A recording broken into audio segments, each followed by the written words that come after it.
7 de enero fue para romper las cadenas de la esclavitud.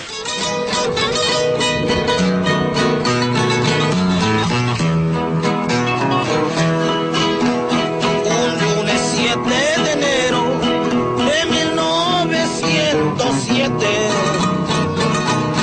un gran movimiento obrero, niño de sangre inocente, un 7 negro marcado por el signo de la muerte. Este sitio es histórico porque hubo una conflagración obrera. Eso mi abuelo nos contaba y totalmente ya estaba conocedor, como todos, de la huelga que iba a estallar. Fue una huelga pues de mucho dolor, ¿no? Porque hubo demasiados muertos. Ahora bien, la pregunta que podía surgir, ¿de qué sirvió tanto muerto?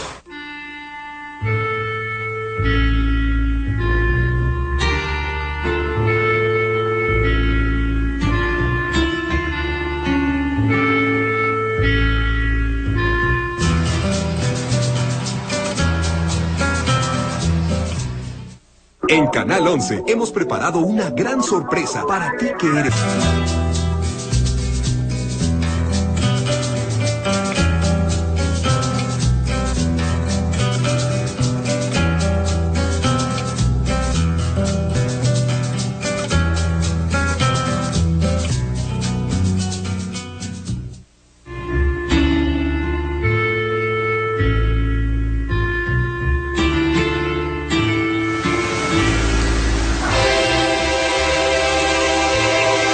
Lo que es Río Blanco empezó allá en 1891.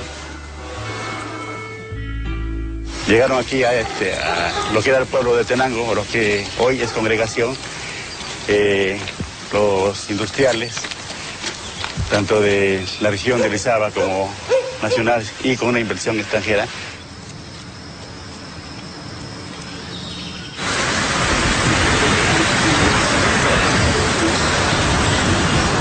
En 1888 fue cuando llegó la empresa, se enamoró del campo, que era ejido de Santa Catarina, y de ahí dilató 10 años la construcción de la fábrica, la construcción de la iglesia, casas para los empleados enfrente a la fábrica.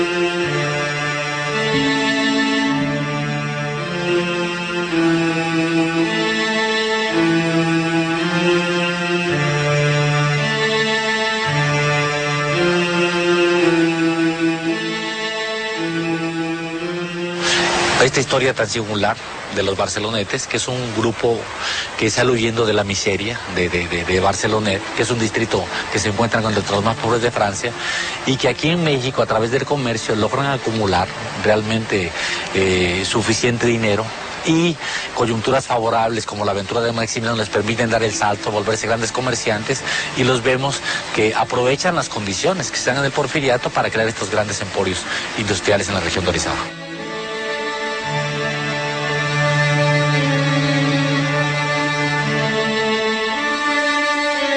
Los barcelonetes se encuentran una época propicia en el Porfiriato, no solo por el desarrollo del ferrocarril, por la protección arancelaria que daba el gobierno, por la situación de relativa paz, estabilidad que brindó el Porfiriato al país, pues, ¿no?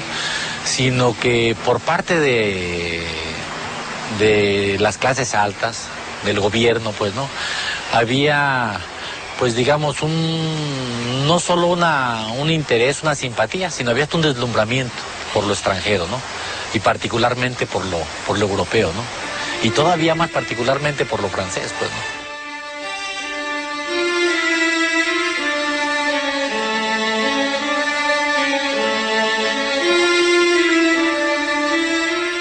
Ya en 1888, un grupo de comerciantes más grandes deciden crear la SIDOS. La SIDOS es la Compañía Industrial de Orizaba Sociedad Anónima, y es una compañía que se crea para crear una gran fábrica, para establecer la Río Blanco.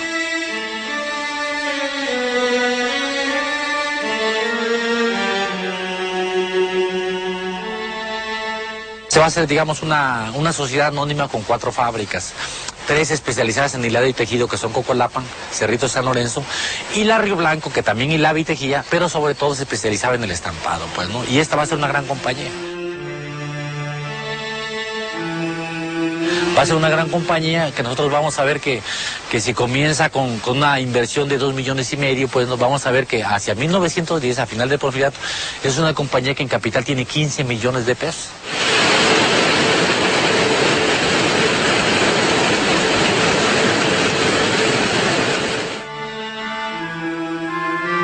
Las casas eran propiedad de la Compañía Industrial de Orizaba, o sea, de la SIDOSA.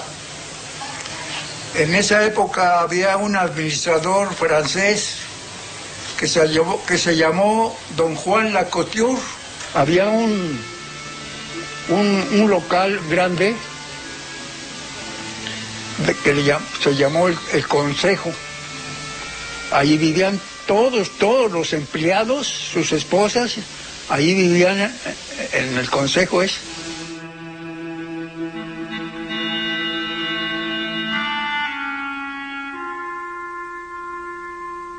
Se daban un lujo enorme esa gente, ¿no?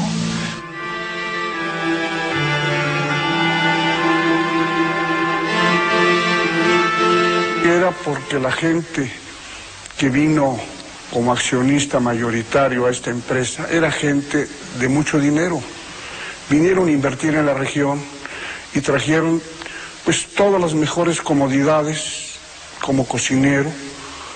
Contrataron a gente aquí de la región, y todos los platillos que se hacían en los restaurantes en Francia, aquí se hacían en esta casa de consejo precisamente para recibir a esta gente. Bueno, tenía su sala de juegos, tenía su recibidor, indudablemente el comedor, que es hermoso, un antecomedor también que es muy bonito. Están todavía los baños intactos que se trajeron desde Francia. Es un cuarto de 4 por 4. 4 por 4, una salita, luego sigue la recámara, una recámara nada más, y allá luego sigue la mitad de la pieza es el comedor y la mitad es el patio. Luego sigue el tanque de agua hasta el último, su lavadero y su water. En realidad tenían agua, tenían luz, ¿verdad? Y servicios sanitarios, o sea, estaban las casas bien construidas para esa época.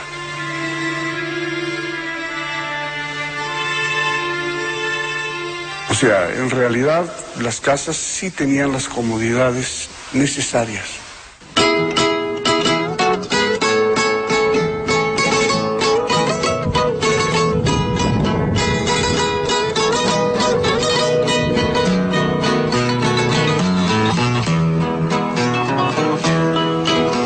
En insalubres escaleras vivían amontonados.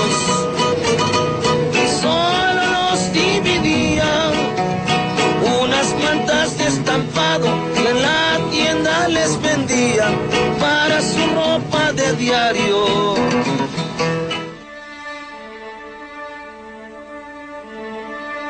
Estos edificios que también los construyó la empresa para dar alojo a los trabajadores que venían de otro estado. Cuando llegaban trabajadores, porque imagínate tú, La fábrica garantizaba un trabajo permanente. Para el que podía soportar esas condiciones, garantizaba un trabajo, digamos, regular, un trabajo garantizado a lo largo de todo el año. Para un campesino, por ejemplo, un campesino que venía huyendo de las miserias del campo poblano, sujeto al trabajo, digamos, no de riego, sino de temporal.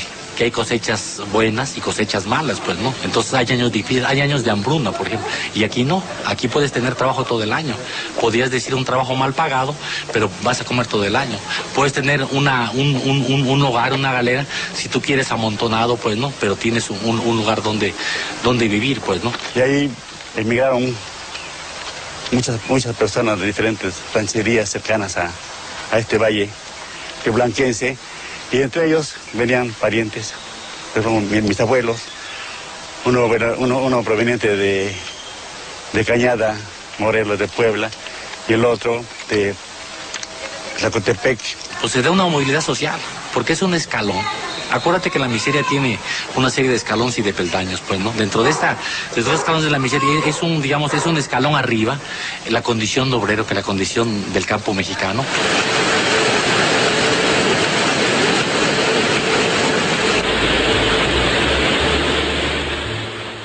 Ganaba 50 pesos, 50 centavos diarios. A la semana venían sacando 4 pesos. Y el trabajo era agotador, 13 horas de trabajo seguido, media hora para tomar sus alimentos en la mañana, 1 hora a mediodía. Pues a regresar, a trabajar hasta salir hasta las 6 o 7 de la noche. Si les cobraban de las piezas que se rompían en los telares, como los pasatramas y eso, se los le echaban la culpa, que era culpa del tejedor. Y además les daban vales para que compraran en las tiendas de raya de un francés llamado Víctor Garcín.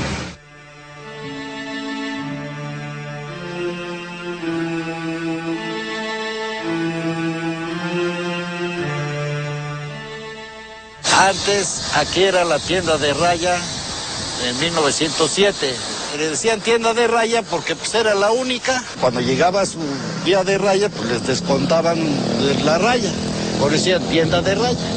Otros venían, sacaban su mandado y ya no rayaban nada.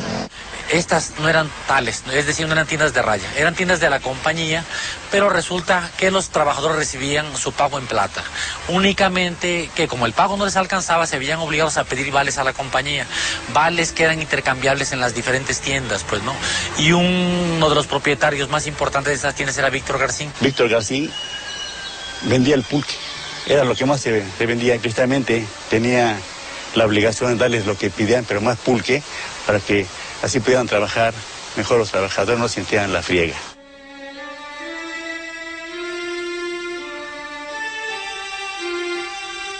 Ahora bien, ¿por qué tanto enojo con Víctor Garcín? Bueno, el enojo venía porque la gente decía que solamente iba con Garcín a comprarle porque se veía obligado.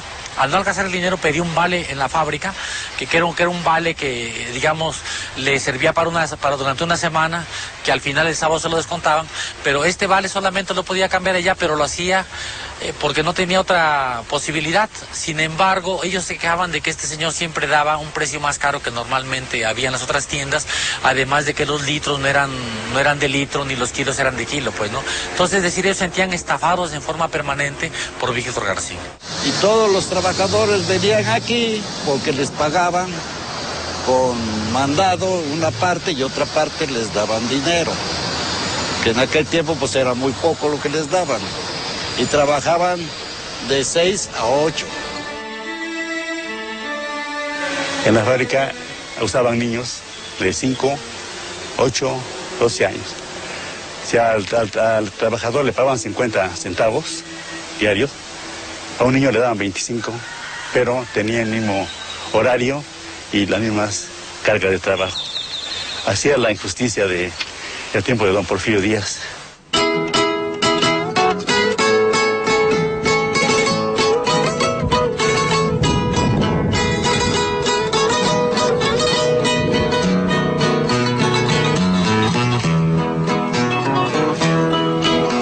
Los obreros de aquel tiempo trabajaban sin hora.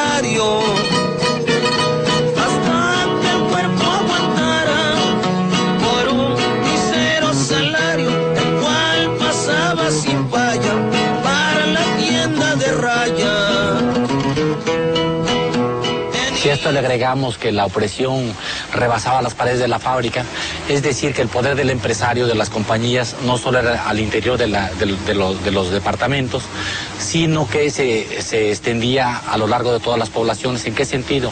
En que tanto Río Blanco como Santa Rosa eran lo que se llama en inglés company town, es decir, pueblos de compañía. Porque cuando se echó a andar la fábrica de Río Blanco en 1892, aquí el pueblo se convirtió en una ciudad cosmopolita, porque la empresa dio trabajo a más de 5,000 trabajadores. Todo Río Blanco era con puras casas igualita a esta, todas.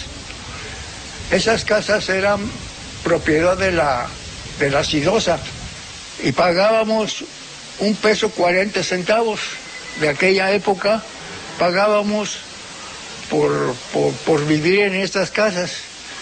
Pues más bien la fábrica nos los descontaba a nosotros, y poco a poco así no tenía problemas para cobrar la Sidosa, porque al trabajador se lo descontaban en su raya.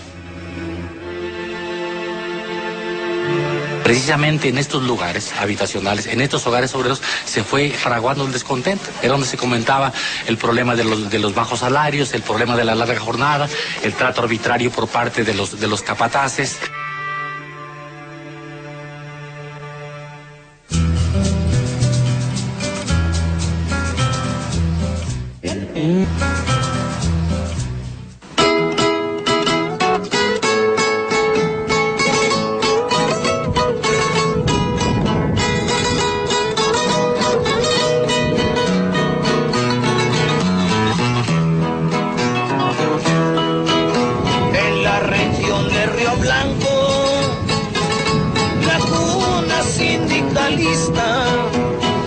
Una huelga se gestaba por un grupo de idealistas que pronto fue sofocada por las fuerzas porfiristas.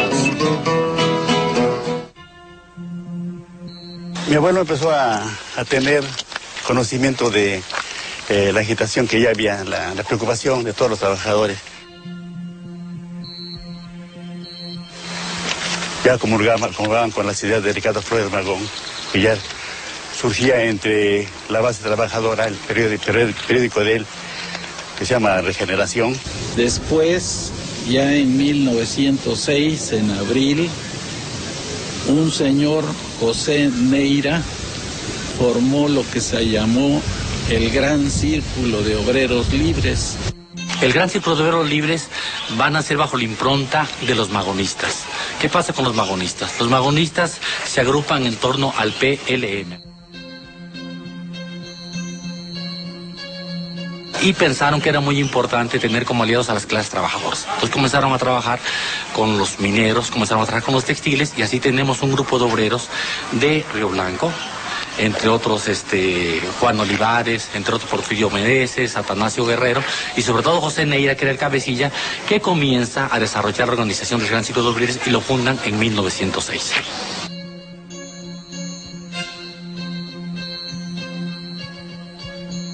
Se iniciaron primeramente unas reuniones en la casa de este señor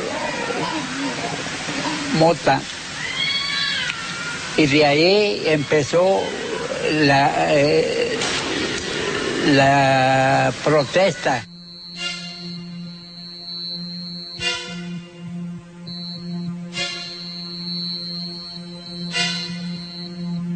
Eso mi abuelo nos contaba, y totalmente ya estaba conocedor, como todos, de la huelga que se iba a estallar.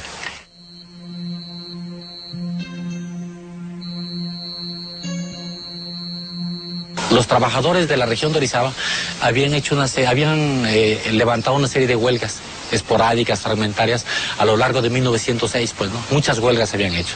Sin embargo, hacia la segunda quincena de diciembre se encontraban trabajando normalmente, pues, ¿no? Y un día, el 24 de diciembre, se encuentran con un aviso imprevisto en la puerta de las fábricas, donde se les avisa que se suspende el trabajo. Se suspende el trabajo hasta nuevo aviso.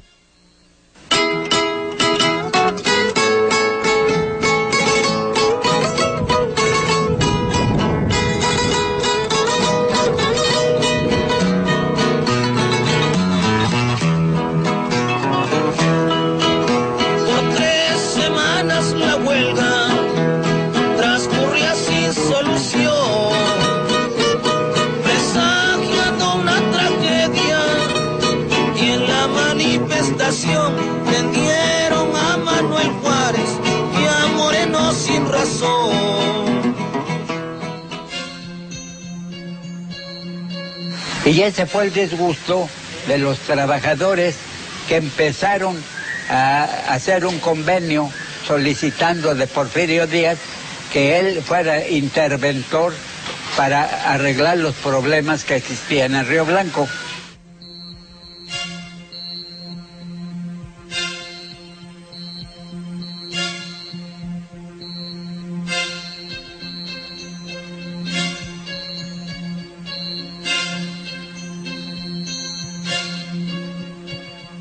Y lo recibió el vicepresidente de la República, Ramón Corral. Ramón Corral les dio a su vez, en lugar de lo que ellos entregaron, un laudo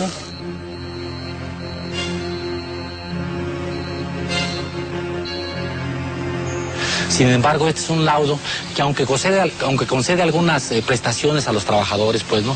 Como un aumento en los salarios, pues, ¿no? Como que las multas que les imponían iban a parar para un fondo de viudas de trabajadores, etcétera. Sin embargo, hay unos artículos abiertamente antiobreros.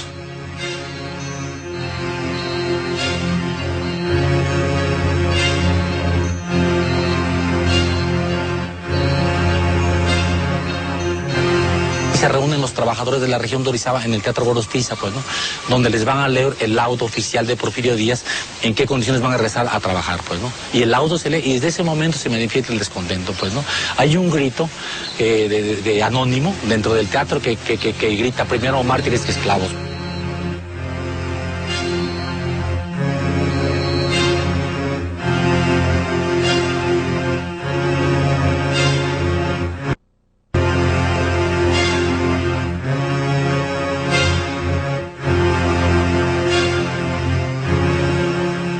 Y entonces se acordó que el 7 de enero no entraran los trabajadores en toda la región de Orizaba.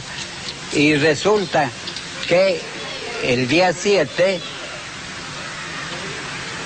las empresas silbaron y entonces los trabajadores, unos empezaron a entrar a trabajar.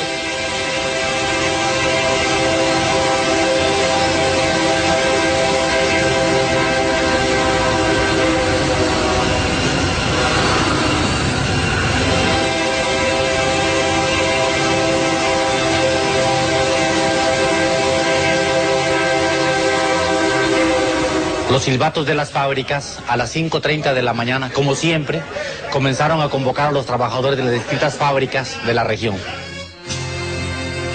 Mi papacito se levantó como era costumbre a su trabajo, porque silbaba. En la fábrica había el silbato para avisarles que tenían que entrar al trabajo. Y se fue. Sin embargo, la mayor parte de los textileros de la zona de Orizaba no entraron a trabajar, sino que se agolparon a las puertas de las diferentes fábricas.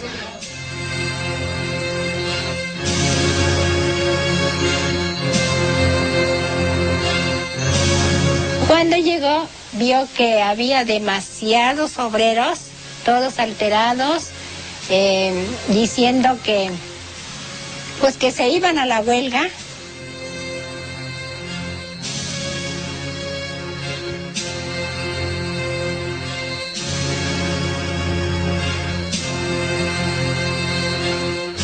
Mientras tanto,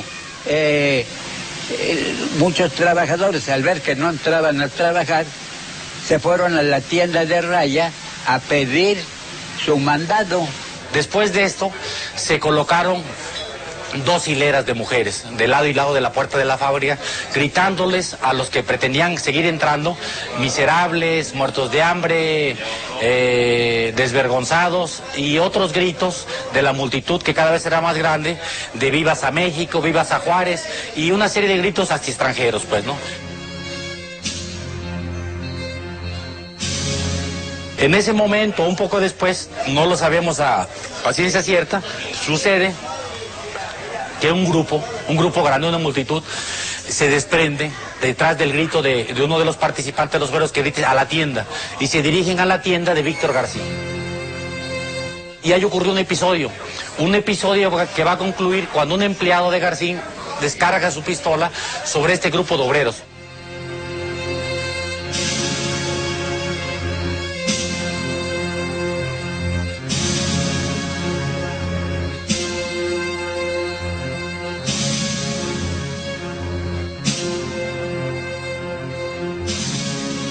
Y como la empresa les negó el mandado, entonces hubo trabajador que se puso exigente y, digamos, medio grosero, ¿no? Entonces el dependiente sacó la pistola y le dio un tiro. Desgraciadamente mató al trabajador aquel. No se sabe si mata o hiere a algunos trabajadores, y esto termina por enardecer a la multitud, quien se decide por saquear la tienda y enseguida quemarla, pues, ¿no?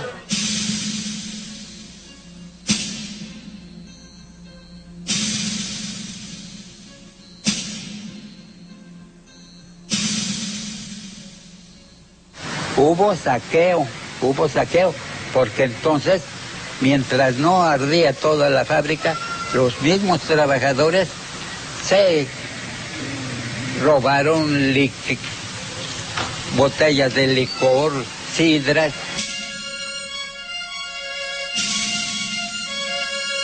Y de ahí, pues pidió auxilio el dueño de la fábrica para que viniera la tropa de Orizaba. Pero ya las fuerzas, o sea, el jefe de rurales, que era el señor Carlos Herrera, ya había llamado al batallón, precisamente igual, y de común acuerdo con los empresarios. Cuando ya era más o menos a las 2 de la tarde, llegan el batallón, el batallón de infantería, mandado por el general Rosalino Martínez.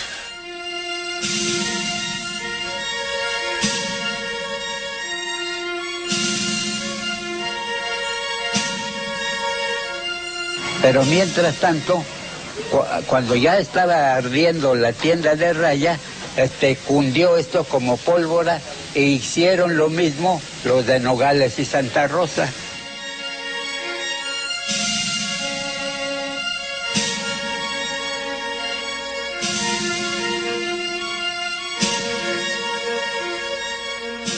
Se vinieron todos y venían gritando y pues haciendo el alboroto. Cuando llegó Marcelino, la tropa de Marcelino, entonces fue cuando se inició, ahora sí vinieron haciendo la matanza de todos los trabajadores. Y entonces surgió Lucrecia Toriz, la que quiso atajar a los trabajadores. Aquí es muy necesario señalar la importancia que tuvieron las mujeres.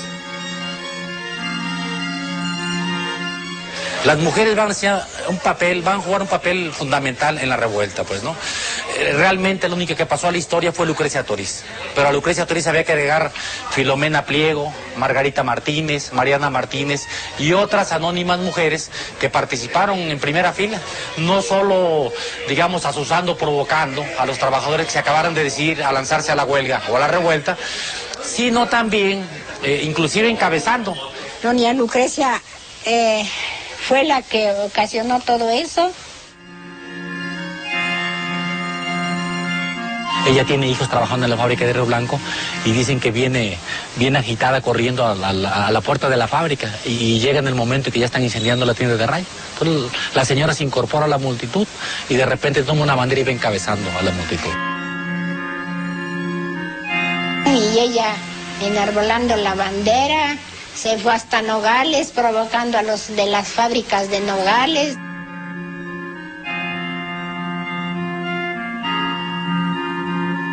Lucrecia Toriz quedó encerrada en Nogales, aunque se opuso, pero eso le valió nada más que un teniente de caballería, Ignacio Dorado, le diera un planazo con su sable.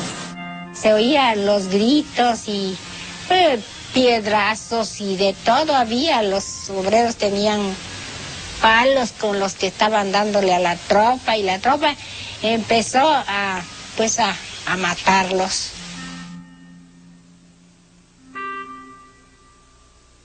Sin ver si eran trabajadores, no, todos parejitos, mataron a mujeres, niños, hombres. Ahí los tendieron como un ejemplo para los trabajadores, es decir, atemorizar a la gente de aquella época. Los soldados corrían atrás de los obreros que habían sido denunciados. Las persecuciones tan bestiales, ¿verdad? Que había un pitazo de que había 3 o 4 que se habían escondido por ahí por el cerro. Ahí iban 4 o 5 soldados a cazarlos. Y además se oían las detonaciones de los disparos. Venían jadeando, cansados totalmente. De ahí, como más allá, ya anocheciendo, esa tarde, empezaron a subir los soldados, porque ellos se habían avisado que había mucha gente que se había escondido aquí, en la montaña. Toda la gente se fue al cerro.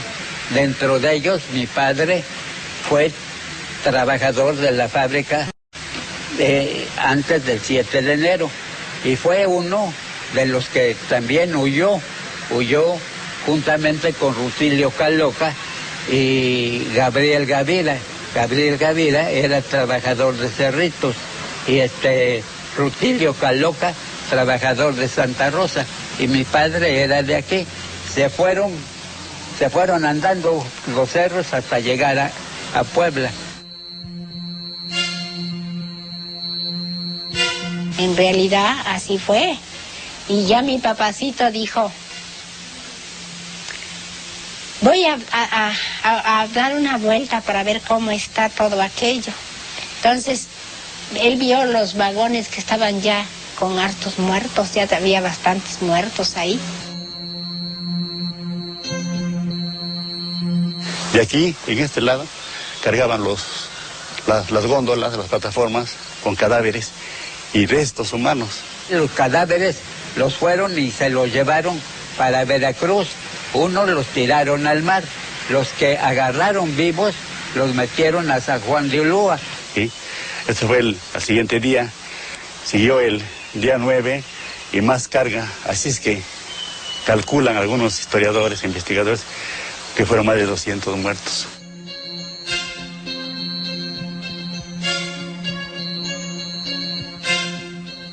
Nunca se va a saber la cantidad precisa de muertos. Una gente tan seria como Ronnie Anderson, un investigador de Estados Unidos, él calcula que mínimo hubo entre 50 y 70 muertos, pues no.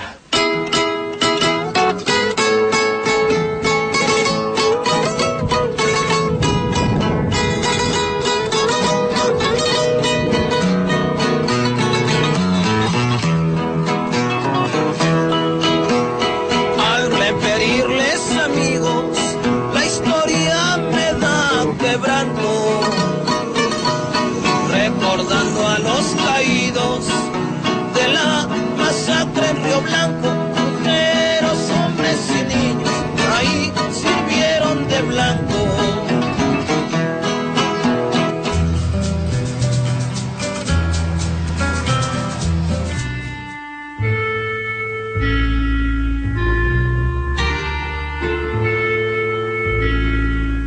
Ahora bien, la pregunta que podía surgir, ¿de qué sirvió tanto muerto?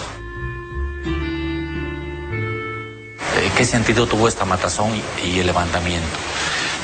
Lo que podemos ver en los meses siguientes al levantamiento del 7 de enero de 1907 es que los empresarios terminan por conceder un aumento salarial.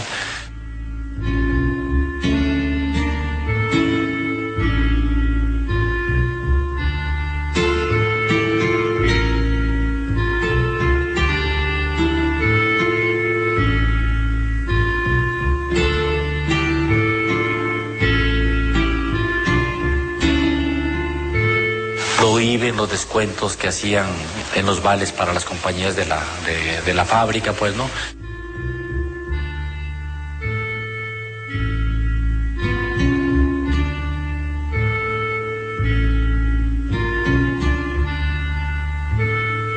Pero sobre todo los obreros comienzan a aparecer, pareciera que no existieran anteriormente. Si nosotros leemos las actas de los consejos de administración, que eran las actas que hacían de las reuniones, las memorias, digamos, de las reuniones que tenían los socios de las compañías, vamos a ver que ahí se discutían muchos temas. Se discutía el precio del algodón, el combustible, la competencia, la ampliación de las plantas, pero nunca aparecían los obreros, pues, ¿no? Tal parecía que fueran una pieza de producción intercambiable, pues, ¿no? Sin embargo, después de 1907 ya va a aparecer en estas actas el rubro obrero o movimiento obrero.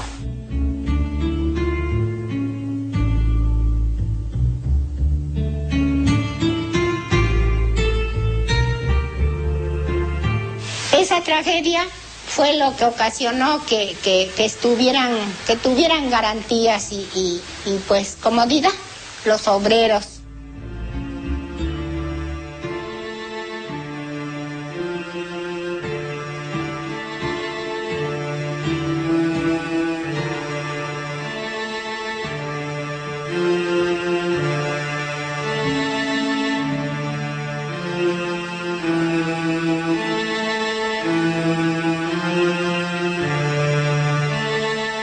La tranquilidad más que nada de aumento de sueldo.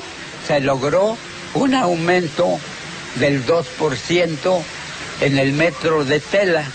¿Para qué? Porque había muchas marcas mal pagadas.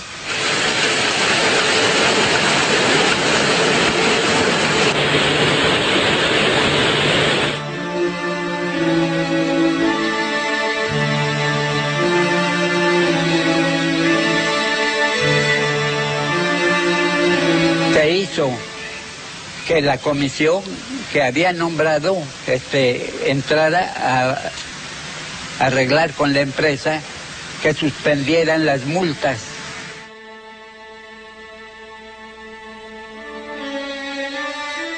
Entonces se acordó que los niños mayores de 7 años ya les darían trabajo, pero con la condición de que el padre les diera permiso, y de ahí nació de que los niños los obligaron a asistir a la escuela.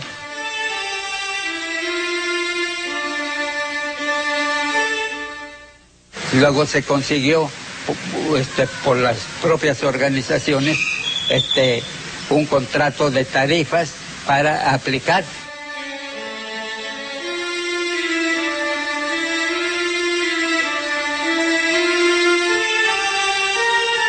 Ese contrato lo hicieron y felizmente yo lo manejé, ese contrato, cuando fui comisionado de trabajo aquí en la fábrica.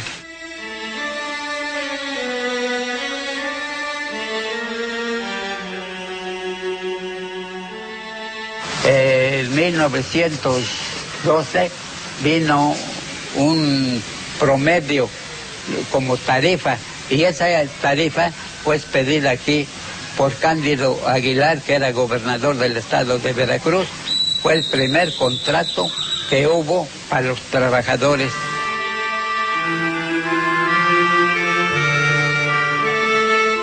Hubo un contrato de 1915, cuando se organizaron ya en sindicatos.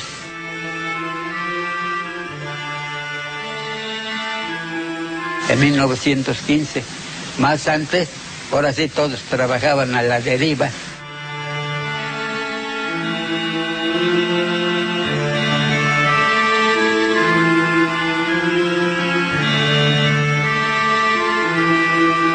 un grupo de dirigentes, pues, ¿no? Con mucha visión, que vieron a futuro, pues, ¿no? Y que fueron capaces de organizar esta masa amorfa, organizarla en sindicatos muy disciplinados, pues, ¿no? Y con mucha visión, pues, ¿no? Entonces tú ves que aquí nace un sindicalismo muy fuerte, que está atento no solamente a la relación contractual con el empresario, sino un sindicalismo que va a ser no solo este edificio, sino que va a ser un cine,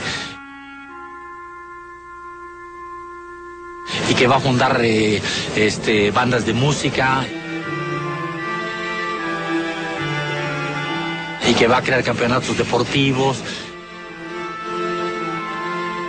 y que va a crear escuelas, pues que va a crear unas escuelas en los años 20, en Mendoza van a crear, en Santa Rosa van a crear la escuela Esfuerzo Obrero, pues, ¿no? Y que se preocupa por su entorno social, por su entorno comunitario, y que además va a ser vanguardia a nivel regional.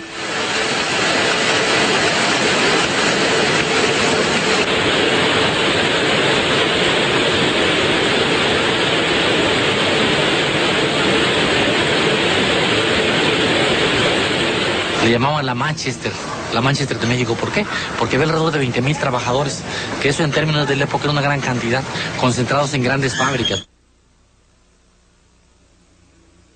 Todos seguimos. Yo fui uno de ellos que seguí la herencia de mi padre para ser obrero.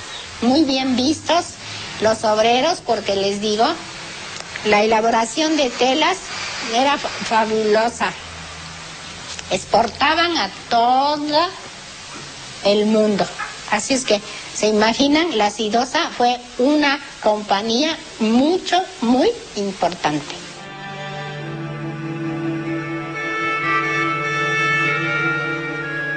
La mejor época fue el principio de los viejos trabajadores que quedaron como supervivientes del 7 de enero. Esa fue la mejor época.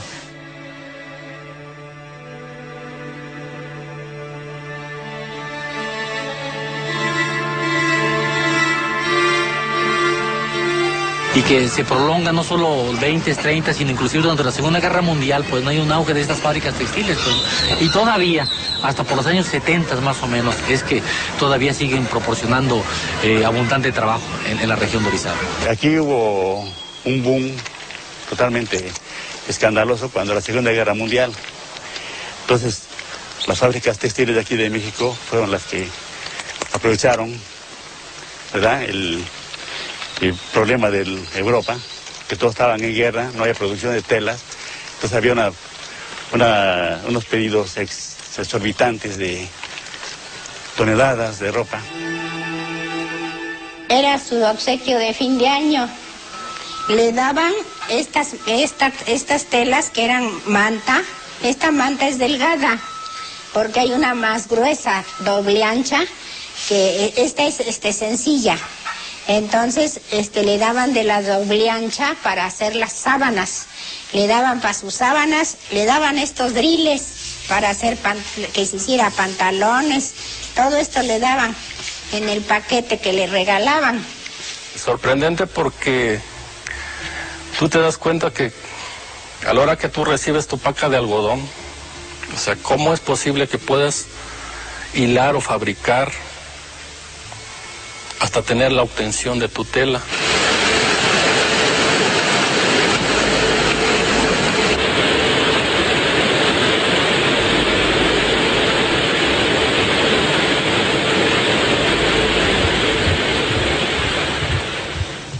Éramos 3,200 gentes en las fábricas de Sidosa, con 230 empleados de confianza.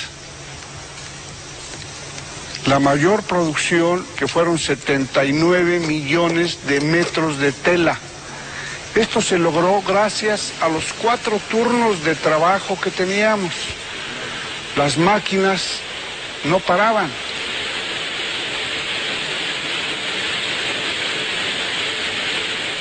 Teníamos 4 equipos de trabajadores. Para el primer turno era uno, para el segundo turno era otro, para el tercer turno era otro y para el cuarto turno era otro. O sea, trabajábamos 168 horas a la semana.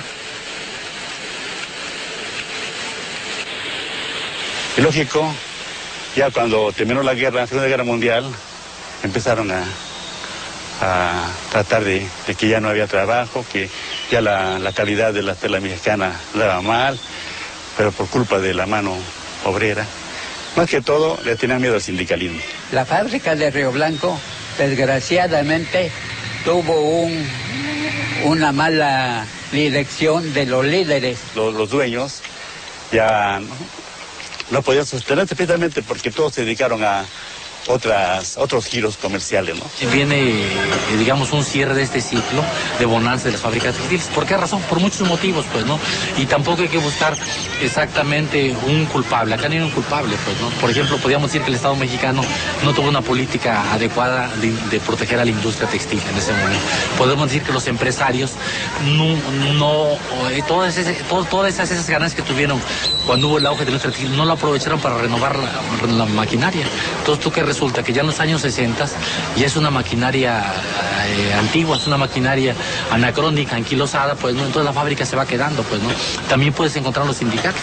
Los sindicatos eran tan fuertes que establecieron unos contratos laborales demasiado rígidos, pues, ¿no? Que no permitían moverse, no había flexibilidad para mover las condiciones de los contratos colectivos, pues, ¿no?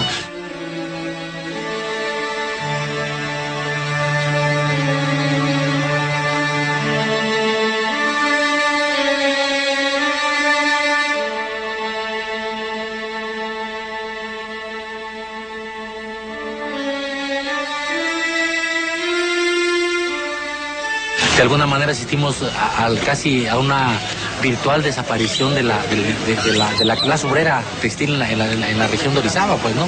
Para mí, en lo que es mi criterio, puedo decir que Río Blanco murió a consecuencia de que quitaron todas las fábricas de hilados y tejidos.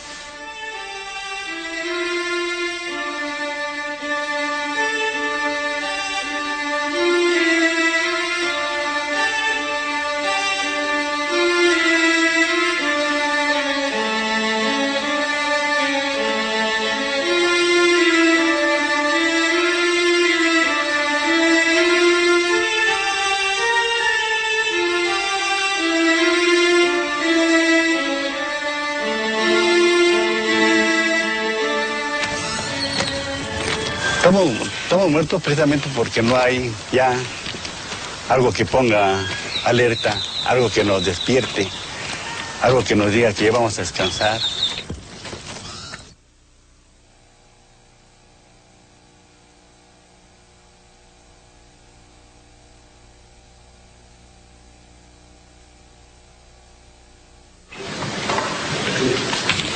Mi nombre es Fermín Castro Huerta. Tengo 38 años de obrero textil en la fábrica Río Blanco. Laboré en el departamento de tejidos, posteriormente en el departamento de talleres. Soy Rafael Márquez Flores, edad 94 años, actualmente tengo 27 años jubilado. ¿Sí? Soy jubilado de la empresa textil Sidosa, de aquí de Río Blanco, Veracruz. Trabajé 48 años en esta industria. Salí en 1986, tengo 21 años de jubilado. Y hoy yo tengo 84 años. Eso es todo, señorita. Gracias. Soy Sergio Bermúdez Rodríguez, un servidor. Trabajé durante 50 años en la fábrica Sidosa. Compañía industrial de Orizaba, fábrica Río Blanco. Soy Manuel López Rodríguez. Soy jubilado de fábrica textil y estamos prestos a seguir luchando.